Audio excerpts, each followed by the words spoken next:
Good afternoon and welcome to Science and Technology Café into an Electric World.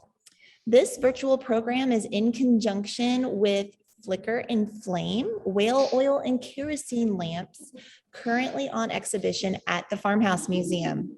This program is made possible through the generous support of the Kathy and John Howell Enrichment Program. The Farmhouse Museum is open Monday through Friday, noon to 4 p.m. on days Iowa State classes are in session. Today, Dr. Hal Wallace will be walking us through some history of electrification, discussing cultural, economic, and social consequences of electric lighting. He will use objects from the Smithsonian collections. Dr. Wallace is curator of electricity collections at the Smithsonian National Museum of American History, responsible for over 25,000 objects documenting the history of electrical science and technologies. Hal has specialized in the history of electric light and power since joining the museum in 1995. Hal holds a PhD in public policy history, and a master's in the history of technology, both from the University of Maryland, Baltimore County. His dissertation recounts the history of federal electric lighting policy, and he has written articles and blog posts about several electrical technologies. The Electric Dr. Franklin, opening in fall 2021, will be the latest of many physical and online exhibitions on various electrical topics. He has served on the IEEE History Committee, currently serves on the Collections Committee of the Baltimore Museum of Industry, and as the Smithsonian representative on the Board of Trustees of the Thomas A. Edison Papers Project. Hal is a member of the American Historical Association, the American Political Science Association, the Illuminating Engineering Society, and the Society for the History of Technology. So I will ask that you all remain muted with your video off during the presentation, and afterwards, Hal will take some questions and answers. And during that time, you are welcome to ask yourself by unmuting, or you can type something in the chat and I will monitor that. So now I am going to turn things over to Hal. Hey. And good afternoon, everyone, and thank you very much for tuning in, sitting in on this presentation on electric light and power. Let me go ahead and share my screen here. Cool. Well, again, thank you all for sitting in this afternoon, and thank you to Alicia and to Lila and Allison for inviting me to chat today about electric lighting and association with the Flicker and Flame exhibition. As we roll through this history, I'd like you to think about choices, because electrification was a conscious choice that people have made over decades, and lighting was an integral part of that choice. So people throughout history have found many ways to illuminate their environments because light is an essential part of our human need, our human experience. About 150 years ago, people chose to begin adopting electric lighting, largely because of its convenience. That choice reshaped our relationship with artificial lighting, and reinforced by choices made since then, created a society that is utterly dependent on electricity. Now we're faced with the challenges of climate change, fueled in part by the desire to produce electricity for light. And overuse of electric lighting is disconnecting many, many people from the night sky, which has quite a number of consequences. How we got here is not just a technology story. It involves social and cultural changes as we adopted and adapted electric lighting to our needs. So part of the change that we have seen is familiarity. And when you look at this picture, think what jumps out at you? This is a lighting fixture in Andrew Carnegie's elevator that is on display right now in the American History Museum. And if what you first see is the burned out light bulb, well, you're part of our modern world. That's how most of us think about electric lighting. We don't think about it. It has become, ironically, an invisible technology that we notice only when we throw the switch and the light doesn't come on. But look at the lamp that is lit. Look at that wonderful carbon filament. And this picture has not been retouched. You can actually stand in the museum and look at this lighted bulb and not burn your retinas. And because it is that it's a 16 candle power lamp. It's a reproduction, but it's a 16 candle power lamp. But when the lights came on for people, as William Winter noted, who was a electrician who worked with the rural cooperative in Orangeville, Pennsylvania, he noted the emotional reaction people had when they saw the lights come on. This is something that didn't flicker. It didn't give off fumes. It didn't give off, foul odors. It just sat there and glowed. And it was a mystical, ethereal experience for many, many people. And this is something we just have a difficult time relating to today because lighting has become invisible and faded into the background. This is one of my favorite pictures. This is the Washington, D.C. that Abraham Lincoln knew when he came to be president. You see on the National Mall, over to the left of screen, the Smithsonian Castle. Out of frame to the right is the yet incomplete Washington Monument. And this is a world without electric power. They knew about electricity, and in fact, they had an electrical infrastructure. If you look carefully, you can see some telegraph poles running down 14th Street. To the folks who lived in this era, electricity meant telegraphs, and there was commercial electroplating in that era. But they did not have electric lights and electric power, and they got along just fine. Lighting back then was labor intensive, and it was much more expensive than it is today. But it was something they didn't need electricity to survive. How did we change? How did that change that situation? Okay. Well, part of it is technological developments. In 1800, Alessandro Volta over in Italy discovered that if you stack alternating discs of dissimilar metals like zinc and nickel between saltwater soaked pads, you could get a steady current of electricity. And this is different from the static electricity of the previous century that Ben Franklin, for example, was working on. So you rub your feet on a carpet and touch a doorknob and get a spark. That's a static electricity discharge. That's the kind of thing Franklin was working on. Volta's invention, which is the forerunner of the modern battery, he called it a pile, gave a steady source of direct current electricity. And once you had that steady source of current, researchers like Hans Christian Ørsted and Michael Faraday and others could tease out the relationships between electricity and magnetism.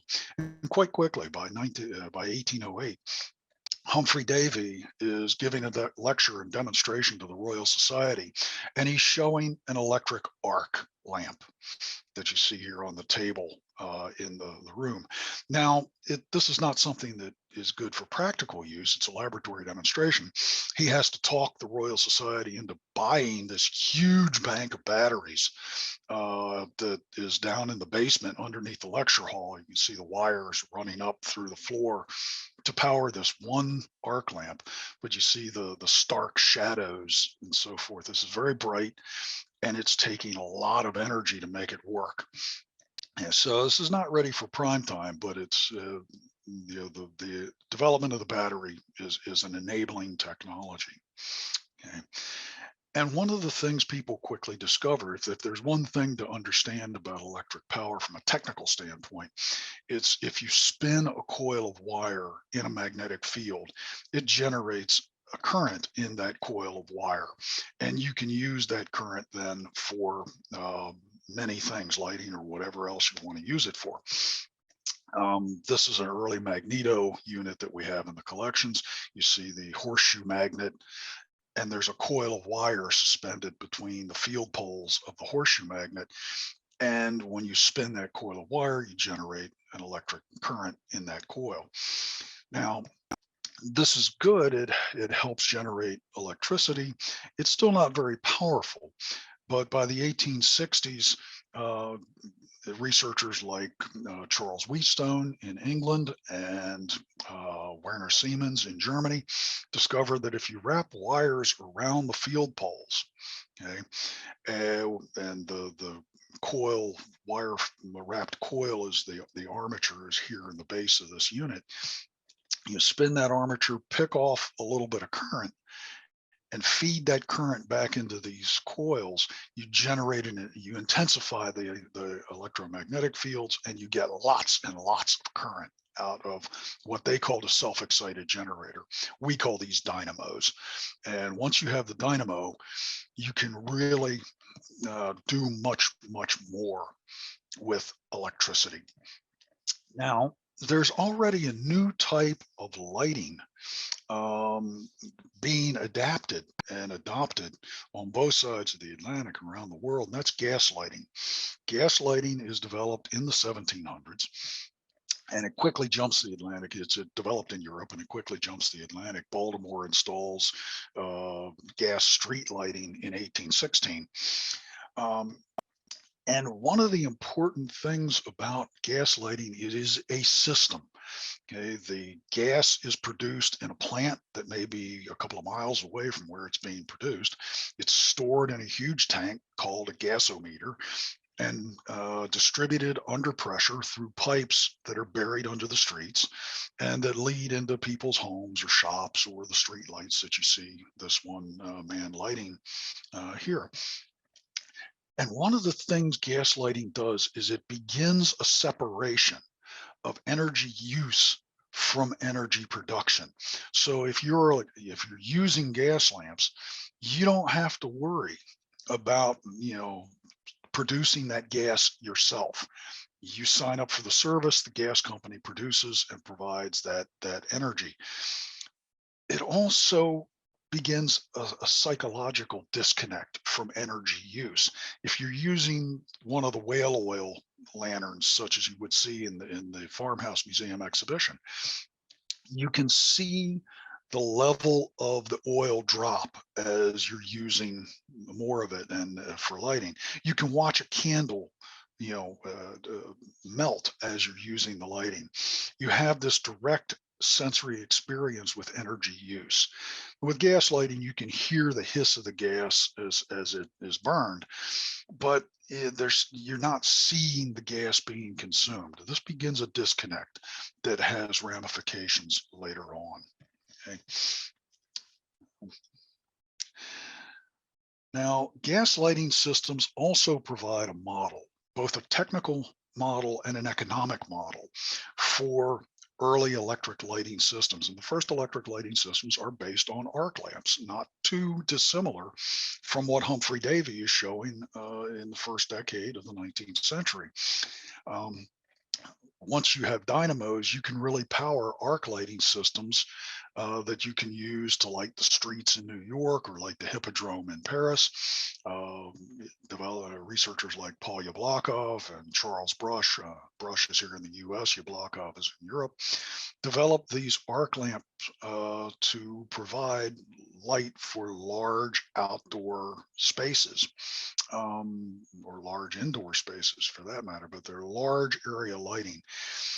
They're really bright. You can see the stark shadows in the New York street scene there again, just as you could with Humphrey Davy. So they're really impractical for small rooms and for spaces. Think of a welder's electric welding system where you have to wear the special goggles in order to look at the arc. They're very bright, they're very glaring, but they show that electricity can be used for lighting, and they demonstrate. They're modeled. You produce the electricity in a plant, you distribute it through wires to these lamps. And so it shows this technical and economic model.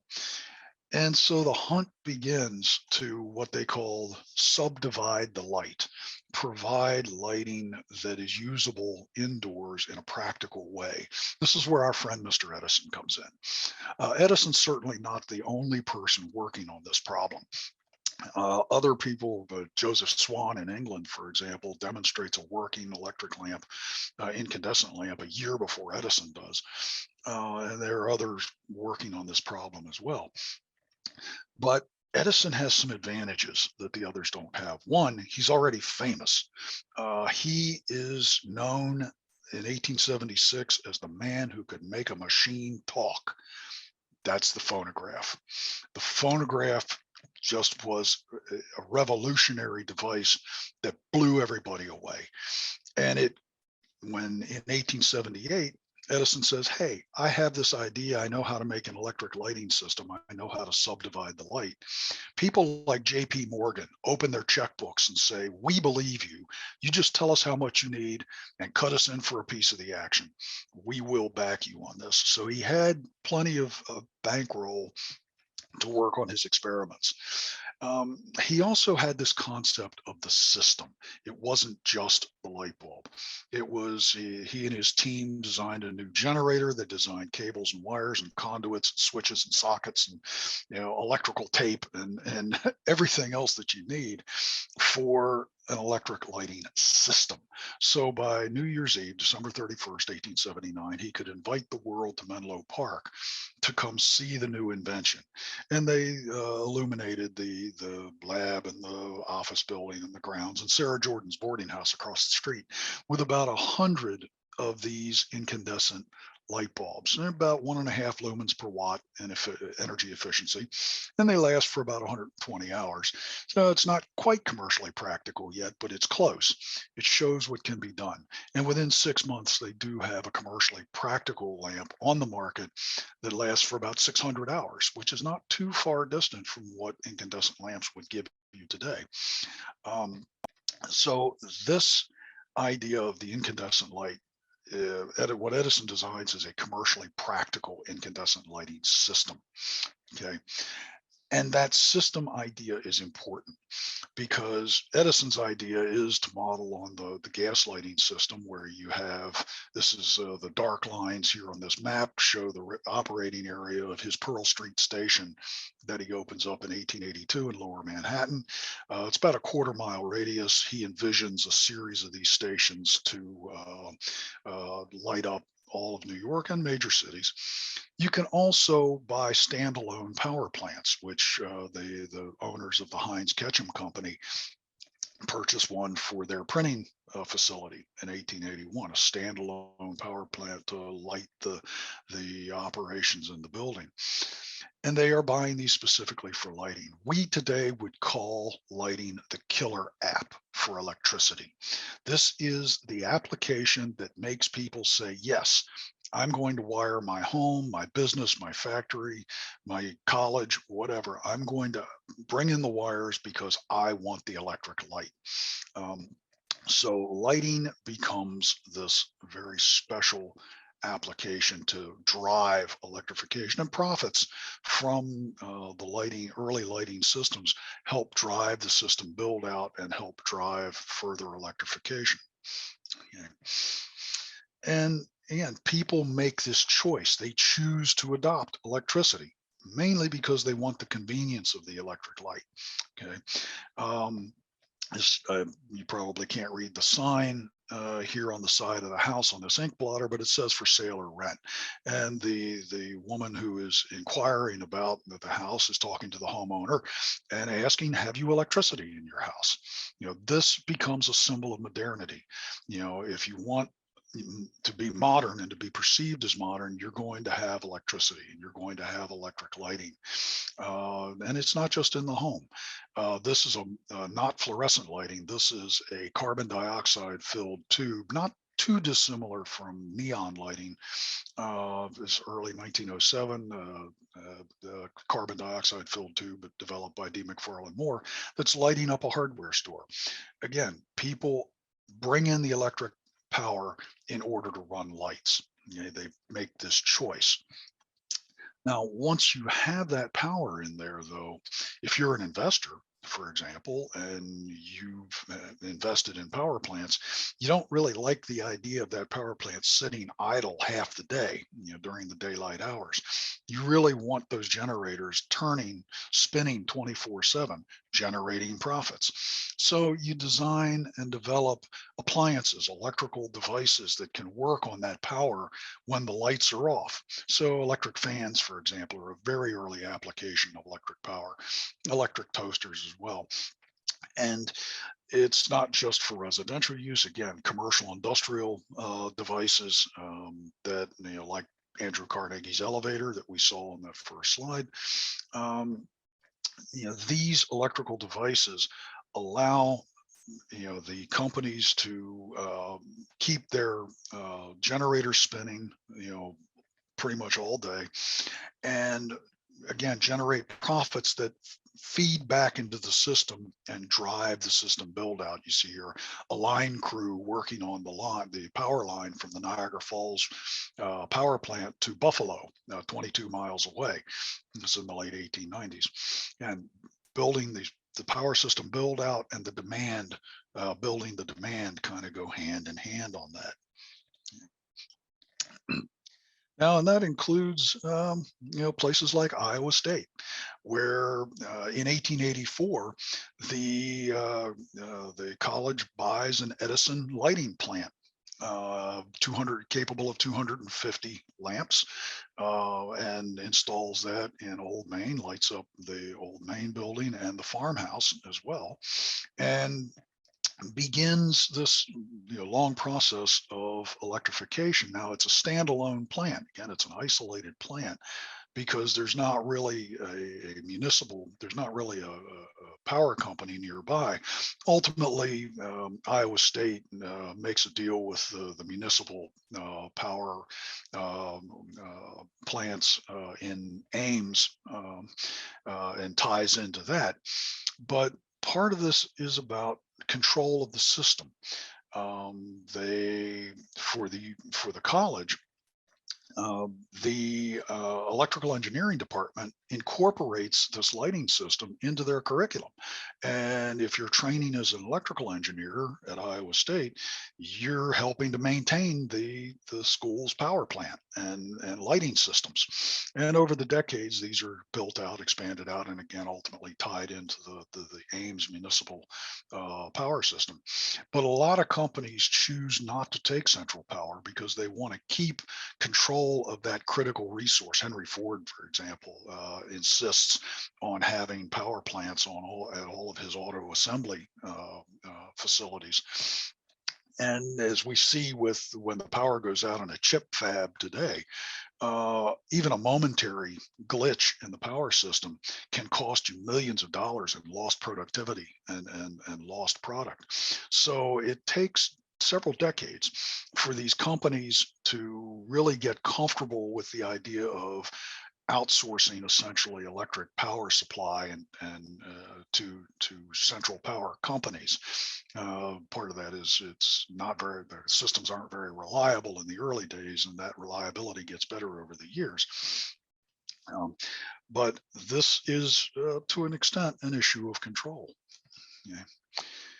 But also electric lighting has these cultural links. Think about the symbolism of light itself. I mean, just think of the Christian Bible. It opens up, let there be light.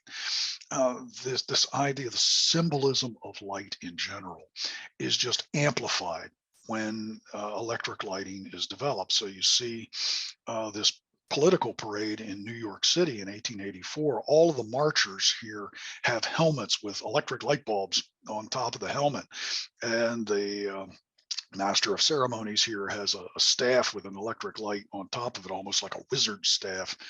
And the horses in the center are drawing this wagon where there's a coal-fired boiler and an electric generator, and they're generating the electricity for this parade right there as they march. So, and the culture, the idea of modernity, but it also ties into art as well. I mean, this is a little bit later, it's the 1930s, but this idea of Betty Boop as a figural lamp. There's a series of trading cards around 1905. If you remember that light bulb we saw in Carnegie's elevator early on, excuse me, the filament is kind of heart shaped, and the light bulb itself is a little bit heart shaped. So the series of love light trading cards plays on that visual iconography.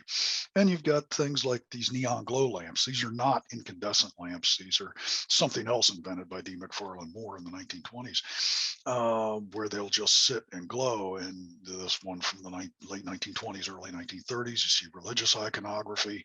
This World War II lamp with the V for victory. It's actually on, it's glowing blue because it's filled with argon instead of neon. The others have neon in them. This 1970s astrological symbol for Sagittarius. And then this Valentine's Day, I love you bulb from the 1970s. You know, electric lighting has this impact, not just technologically, but culturally and socially as well. Okay.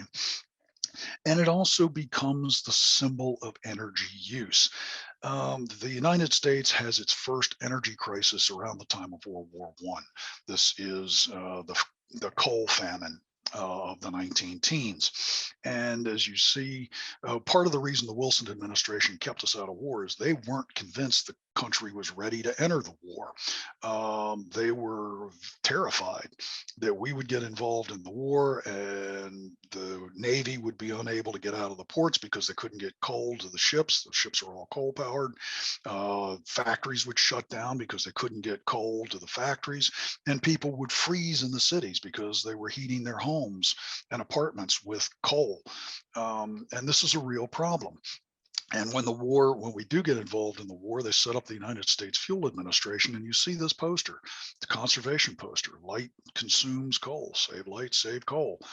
Now, of course, we know that everybody does what they're supposed to do when there's a crisis and the government asks us to pitch in, right? Well, yeah, we've seen recently how that works out, and that's nothing new. During World War One, for example, there was a ban on outdoor advertising and lightless nights and things of that nature, and some people cooperated. Others found loopholes and ways around it. So one of the loopholes was if you had an outdoor sign that contributed to the war effort, you could keep that lit. So Chicago's Commonwealth Edison sponsored a bunch of these electric signs, like this one: "Food will win the war, don't waste it." And these are perfectly legal, and it's a way to keep the generator spinning. So it kind of defeats the purpose of the outdoor advertising ban. So but the most important thing here is light is becoming the visible symbol of energy use in the United States. And that's fine for cities and towns, in urban and suburban America. If you're out in the countryside, it's a different story. In 1932, only 10% of the United States has access to electric power, and that's generally the more well-off parts of rural America. And if you're there, you can afford to buy one of these, what they call country home power plants, or maybe you'd put one of these wind power generators on your building. You see the barn in the background of the image there. Okay, these are fine again if you can afford it. If you're a poor sharecropper, or even an average farmer, and this is the midst of the Great Depression here. Let's remember, this is early in the Great Depression. You can't afford any of this stuff, so you're stuck with a pre-electric existence, basically. You're stuck with the kerosene lanterns or the candles or whatever. And the power companies are not going to extend their lines out into the countryside because it doesn't make economic sense. They won't see a return on investment, if ever, for years.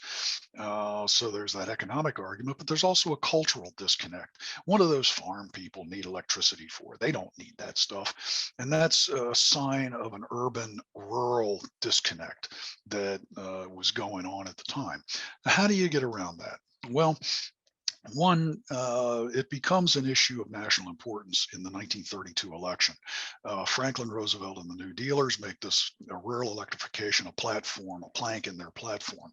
And one of the first things they do is set up the Tennessee Valley Authority. Which is as much a social program as it is a technology program. It's about raising living standards and promoting economic opportunity in the Tennessee Valley and in the Appalachian area in general. And Roosevelt and the New Dealers are, yes, they want to do good socially and promote social equality between the urban and rural areas, but they're also worried about the nation's food supply. A lot of people are working on the farms in these days, and a lot of young people are leaving the farms for factory jobs in the city, in part because they want modern living standards, and electricity and electric lighting have become synonymous with lighting with modern living standards by this point. So part of what they're concerned about here is keeping people down on the farm to ensure the nation's food supply. And you do that by raising the living standards. Well, the TVA works and it's there, but you need something more.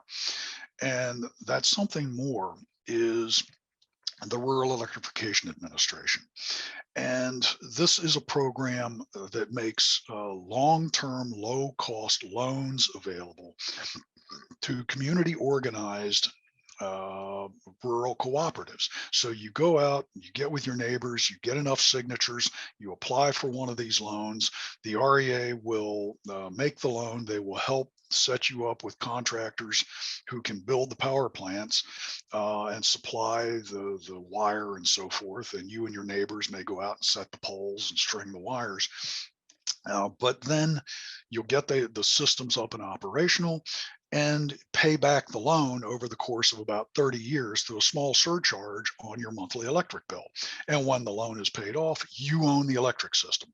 And that's where rural electric cooperatives are, they're all over the United States. In fact, full disclosure, I'm here in Southern Maryland. The electricity that's bringing this presentation to you is being generated by Southern Maryland Electric Cooperative. So, this idea of rural electrification, but how do you get people to sign up for this, especially people who are traditionally very skeptical about government programs? Well, this is where people like Louisanne Mamer come in. She grew up on a farm in southern Illinois. She is from rural America, but she's college educated. She knows how to work both sides, both in Washington, D.C. and both out in the country. And her colleagues travel around the country pitching the REA program to farm families in rural America. Notice what she's got in her hand. That's a light meter.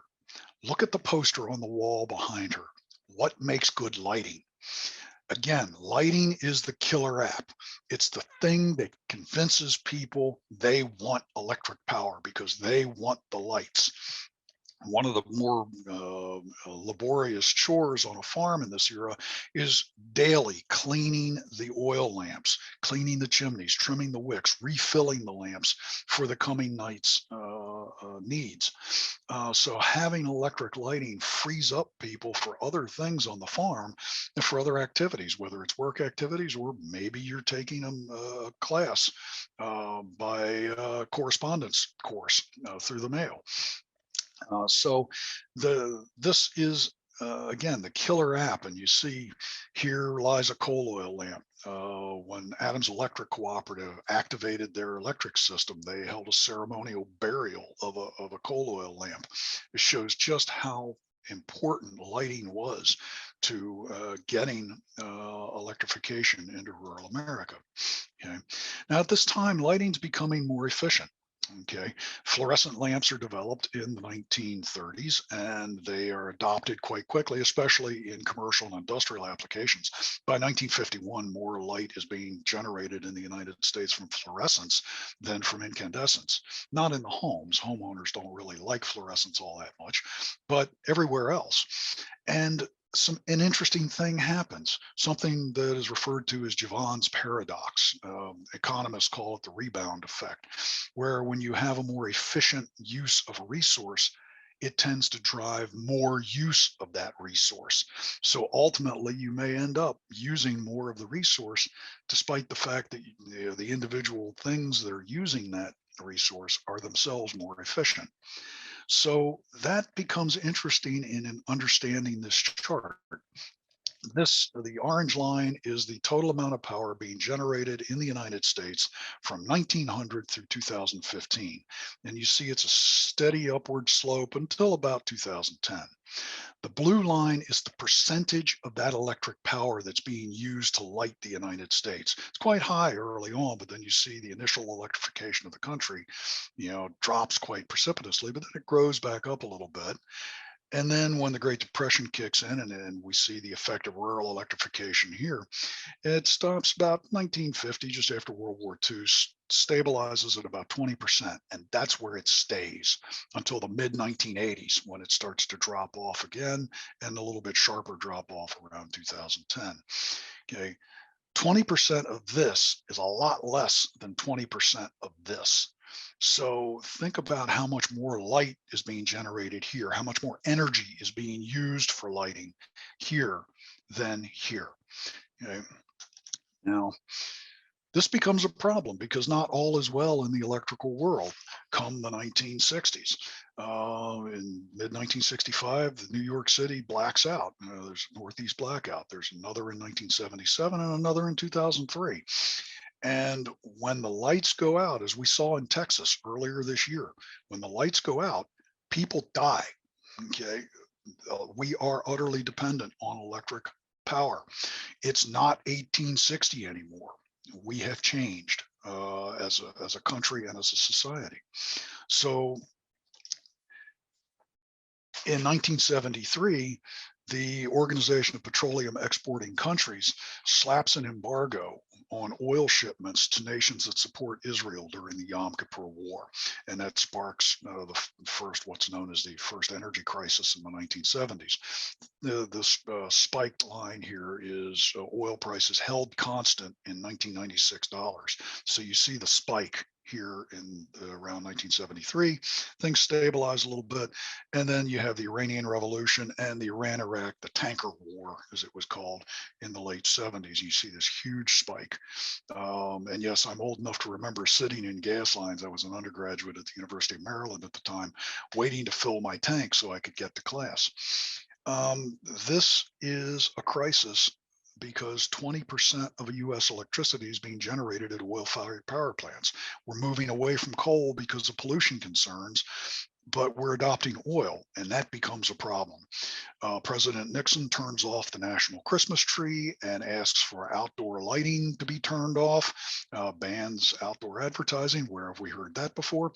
And there's a whole program called Project Independence that's put into place to try to get the country more fuel efficient. Now, this is the kind of lighting installation that exists in 1972. Look at this bank lobby. Think about all the fluorescent tubes that are in this illuminated ceiling.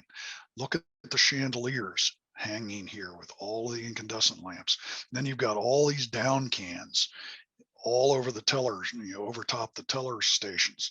Yeah, you've got a little bit of daylighting coming in here at the end, but mostly this is electric lighting. This is an example of the more light is better lighting philosophy that is endemic in the lighting industry and in the country as a whole by this time. More light is better lighting. Well, maybe it's not. People are beginning to question that mantra. Well, not everyone's questioning it. Again, the country's in crisis. We all pull together, right? Well, not really. There's objections to this, such as this headline demonstrates from the Chicago Tribune. This is a time when energy really begins to be noticed by many Americans.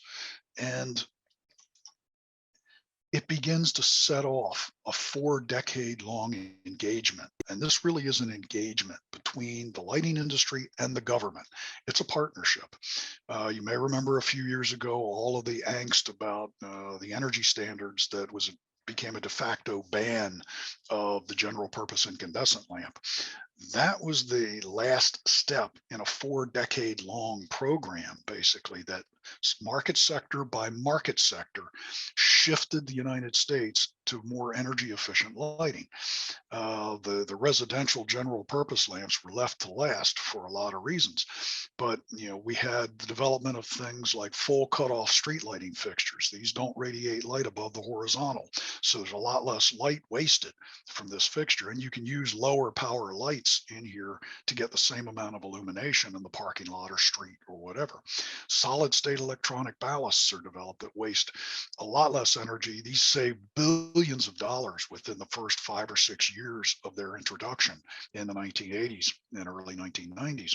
And you have the development of more advanced lighting controls, dimmer switches and programmable lighting controls that will turn lights off, for example, if there's nobody in the room.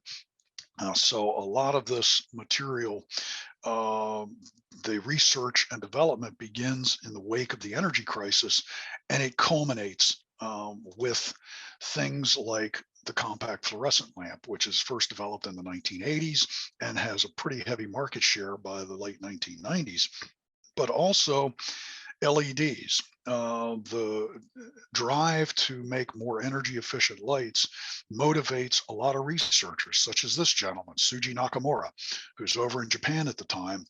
He solves a problem that a lot of people have been working on, and that is how to make a bright blue LEDs. LEDs were invented in the 1960s, but they were not very energy efficient. There had been some progress by the early 1990s, but the one thing that was missing was a bright blue LED, and you needed that blue to make a white light LED.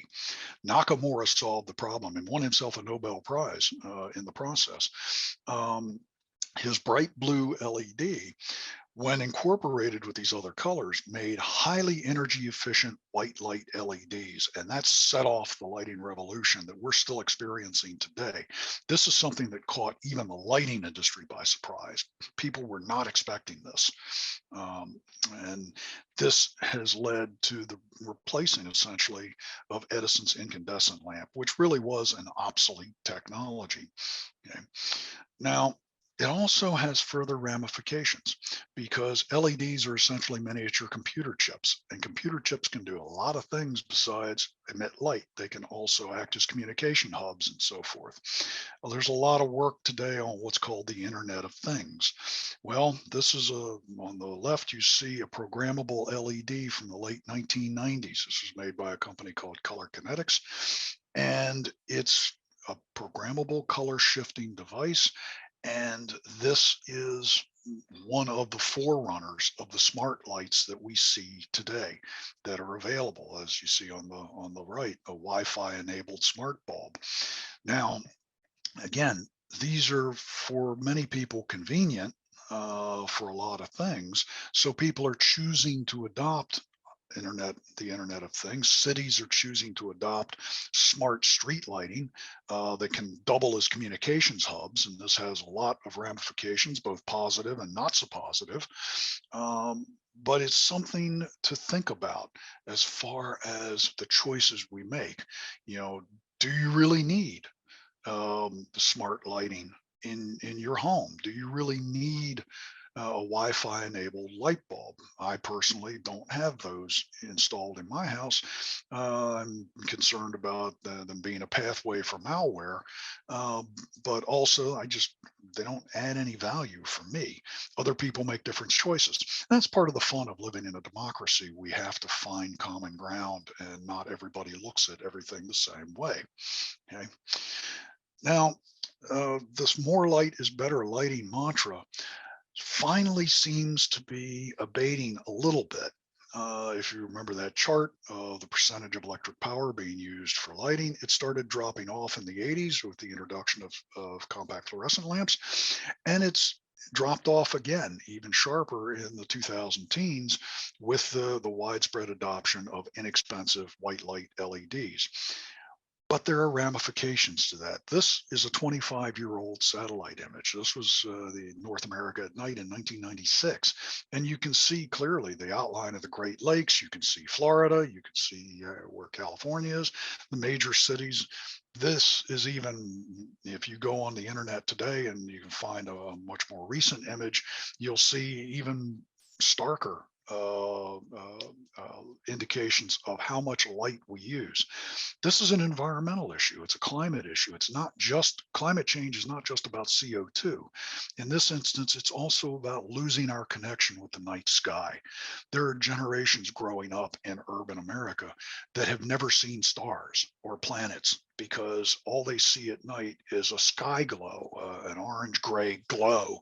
Maybe they'll see 2 or 3 stars. Maybe there's a bright planet they can see. They'll see the moon. But beyond that, the idea of seeing the Milky Way galaxy, of seeing things from the dark night skies, is think about all of the cultural lineage that our relationship with the night sky has had over the millennia. And that's being lost because we're not using lighting well. And again, here's Javons Paradox. We have all this energy efficient lighting, and it looks like we're installing more and more and more of these lights and defeating the purpose of saving energy, perhaps. But more than that, having these issues with light pollution and light trespass. So again, the choices we make have these ramifications. Okay.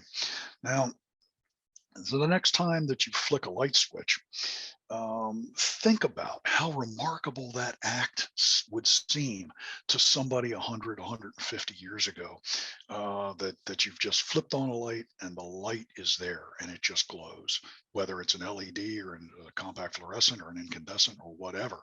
I mean, just that act of using energy that we don't even think about much anymore.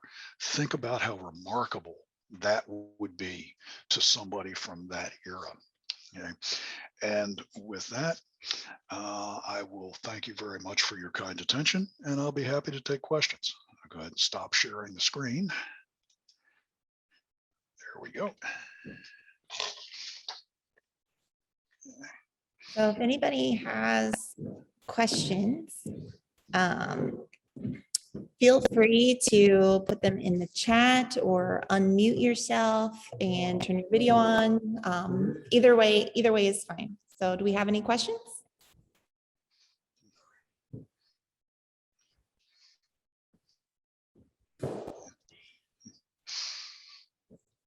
Anybody? Yeah, there's always these few minutes where people are thinking and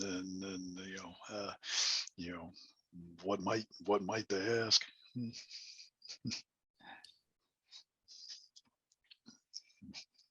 Okay, well, I have a question. Sure. What kind of light have you found personally to be the most interesting? Interestingly enough, I showed that one image of those neon glow lamps that D. McFarland Moore invented in 1921. Those actually are quite interesting. If you've seen an old coffee urn that has a little orange light above the on-off switch, that's a practical use of that neon glow technology. They were used for indicator lamps for decades, and they were actually the first casualty of light emitting diodes. When light emitting diodes were invented in the late 60s and early 70s, they were widely used to replace these neon glow lamps. There was a device called a Nixie tube in early electrical meters and radios and so forth for digital readouts, and these were based also on the neon glow technology, and they were rapidly replaced by LEDs. So the profits from early LEDs developed, for calculators and watches and things like that, helped drive that early market that ultimately led to general lighting, general purpose LEDs in the 90s and early aughts. So I Jared see, Patton, I, s- and I was wondering what are the yeah. trends that you see coming up in lighting? It's hard to say. For that, I have to take off my historian hat because historians don't like to talk about the future. We study the past to understand how we got where we are. But I can put on my policy analyst hat and say, I had to admit to being somewhat amused a couple of years ago when the previous administration tried to put the energy standards in abeyance because I was remembering a session I attended in, I want to say 2014, with the Illuminating Engineering Society's policy analyst who was reporting on efforts on the Hill to roll back those standards. And he basically shook his head and chuckled and said, forget it, that ship sailed. General Electric shut down their last incandescent plant in 2010. And he said, nobody is going to invest millions of dollars in new plant and new facilities to produce an obsolete technology. He said, it's done. We're moving forward, and the private sector wants to move forward on this. This is not, the government wants it too for different reasons, but this very much was a private public partnership, this 4-decade transition. And so we're continuing along that path. The question is now, moving forward, how do we handle the consequences? How do we handle Javons Paradox? How do we handle can we find ways to use all of this cheap lighting effectively? And the lighting industry right now is engaged in what they call human factors research or human-centric lighting. That really looks at how we can effectively use these inexpensive, efficient light sources without complicating our environmental issues. So, Thank you. mhm.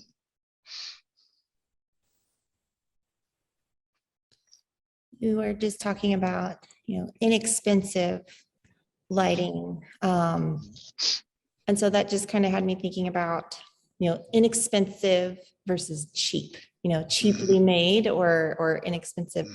Could you maybe comment over the years on like quality lighting and catching up? Yeah, because we don't want it to just be, say, a throwaway, right? Something cheap, it's inexpensive, cheap, but like multi-use, like those dollars add up versus something that costs more, maybe takes a little bit more, but is cheaper in the long run. So Yeah, that's one of the interesting parts of the story. For the first half of the 20th century, for a variety of reasons, electric lighting in the United States was General Electric. They had, directly or indirectly, they controlled as much as 95% of the US market for electric lighting. Now, that de facto monopoly was dismantled in the 1950s. And one of the things that happened, GE, through its Mazda program, maintained certain industry standards that, if you had a license under their Mazda program to produce electric lamps, you had to meet those Mazda standards. And those standards kind of went away. And a lot of people have always complained about light bulbs that burn out too quickly. There were congressional hearings in the 1960s about, companies fiddling around with electric lamps, and then some did actually fiddle around with electric lamps to make them burn out a little quicker. But the idea here of having a lamp that you don't have to change as often, that's been very important. And that's one of the reasons compact fluorescents and now LEDs found market acceptance, is because people don't like to change light bulbs. And now we're at a point where, yes, you can get a cheaply made LED. Maybe it's imported. Most likely these days it's imported because there's not a lot of lighting companies left manufacturing product here in the United States. Maybe it's cheaply made. Maybe it's very quality and very well made. But let's assume that it is reasonable quality that's going to last for thousands and thousands and thousands of hours. There's talk now about when you integrate these things into multi-purpose devices that serve as communication hubs, for example, you're not going to be changing the light bulb. What happens when ultimately the light fails and you can't change the light bulb because it's built in, it's integral to that device. And you have to call an electrician to come change out the fixture because it doesn't provide light anymore.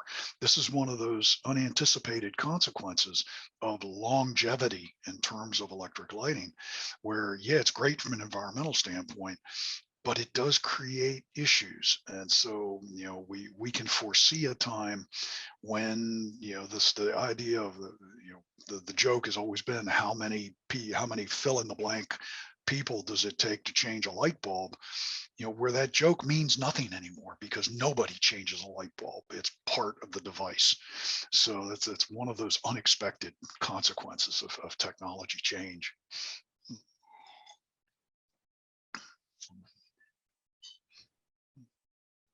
Do we have any other questions?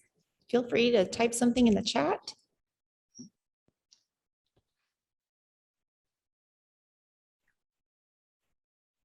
Al, I'll ask another question. We Sure. know that we have increasing demand for electricity with the automobile. And how is that development or the things involved in that development affecting lighting? To a point. There is, of course, a long relationship between the automotive industry and the lighting industry for lamps for automotive use, and that's been revolutionized by LEDs, as every other sector has been. But the idea of energy use and electricity use in general, what I'm hearing now and what's being talked about now is having distributed generation, home power plants, whether it's solar panels or typically it's solar panels, what people are talking about, but perhaps fuel cells if that technology ever crosses the threshold of cost affordability. And being able to generate your own power, charge your car or whatever, but also the car itself being the portable electric generator that maybe you plug the car into your house and run your house off your car. And there's this two-way feed between the house and the car. So, how we integrate electrical transportation as we move forward into these infrastructures, it is interesting. One of the fun parts about looking at technology development, whatever technology you want to mention, is that the initial uses, the initial applications tend to be based on what people know at the time. So new technologies tend to look like the things they're replacing, the things that came immediately before. But then as people get more comfortable and they work more, they adapt and they adopt, and they begin to take advantage of opportunities that the new technologies present that the old technologies were incapable of. So the perfect example here is that LEDs, being basically computer chips that emit light, they also can serve as communications hubs. So you have these smart street lights being installed in cities where if you push the 911 button in your car, it talks to the street light. The street light provides the communication hub for the emergency responders, who can then precisely locate you where your 911 signal is coming from and guide emergency responders to your location very quickly. Likewise, you can ask your onboard computer to find you a nearby parking space, and through the street lights, the communication hubs, those cars can talk to the parking garage computers and so forth and say, okay, there's a free space just around the corner in this one parking garage, and guide you to that through your GPS navigation onboard system. And if you throw in an autonomous vehicle on top of that, theoretically, because they're not ready for prime time yet, but theoretically you could push the button and the car would talk through the street lights to find its own parking space. So the idea of unanticipated benefits as well as unanticipated consequences is part of what we're going to be learning about integrating electric cars with people's houses, and how we do that, how that happens.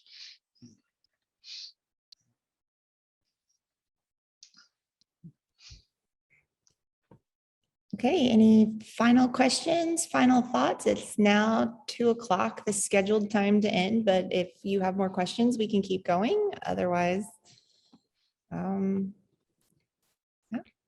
Anybody? Yeah. Okay. Well, thank you, Hal, for joining us. And this has been very interesting for me. And this we did record this session, so it'll be available to watch later if you want to share with other people you know. Yeah, feel free. And yeah, again, this has been in conjunction with the Flicker and Flame exhibition at the Farmhouse Museum. And it is thanks to the generous support of the Kathy and John Howell Enrichment Program. And Farmhouse is open Monday through Friday from noon until 4 p.m. on days that Iowa State classes are in session. So thanks again, everyone, for joining us. And thank you, Hal. Thank you very much for having me. Have a good rest of the day, folks.